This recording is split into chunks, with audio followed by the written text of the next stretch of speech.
നമുക്കൊന്ന് ഫോട്ടോ വെച്ച് പോയാലോ? അതും ജങ്കാറിൽ. ഈ റീൽസിലൊക്കെ കണ്ടിട്ടില്ലേ വലിയ ക്രിസ്മസ് ട്രീയും സ്റ്റാറൊക്കെ ലൈറ്റ് ഇട്ടിട്ട്? അത് കാണാൻ വേണ്ടി പോയതാ. പക്ഷെ നമ്മൾ കുറച്ച് നേരത്തെ ആയിപ്പോയോ എന്നൊരു സംശയം. അവിടെ ചെന്നപ്പോഴാണ് മനസ്സിലായ ആ റീലൊക്കെ കഴിഞ്ഞ വർഷത്തെയായിരുന്നു. ഈ വർഷത്തെ പണി തുടങ്ങണേ ഉള്ളൂ എന്ന്.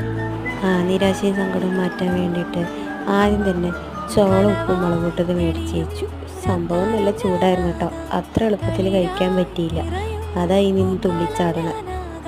ഒരു ഉപ്പിലിട്ട മാങ്ങയും കൂടെ കഴിച്ച് അത്യാവശ്യത്തിന് എനർജി കയറ്റിയ ശേഷം ഞങ്ങൾ നടക്കാൻ തുടങ്ങി ബീച്ചിൻ്റെ സൈഡിൽ കൂടെ. ലൈറ്റിംഗ് ഒന്നും തുടങ്ങിയിട്ടുണ്ടാവില്ല എന്ന് മുന്നേ അറിയാമായിരുന്നു എന്നാണ് ഈ പറയണം. സത്യമാണോ ആവോട്ടോ? കൊച്ചിക്കാരനാ അവിടെ നോക്കിയപ്പോൾ ഒരു കുഞ്ഞ് ക്രിസ്മസ് അപ്പൂപ്പൻ. അതാണെങ്കിൽ നമുക്ക് ടാറ്റയൊക്കെ തരുള്ളൂ. അപ്പം ഞാനും തിരിച്ച് ടാറ്റയൊക്കെ കൊടുത്തു. ഇനി കുറച്ച് റീലെടുത്താലോ? അങ്ങനെ റീലെടുക്കാൻ വേണ്ടി ഞാൻ നല്ല അൺഎക്സ്പെക്റ്റഡ് ആയി നടന്നുകൊണ്ടിരിക്കുമ്പോഴാണ് അതിനേക്കാളും അൺഎക്സ്പെക്റ്റഡ് ആയിട്ട്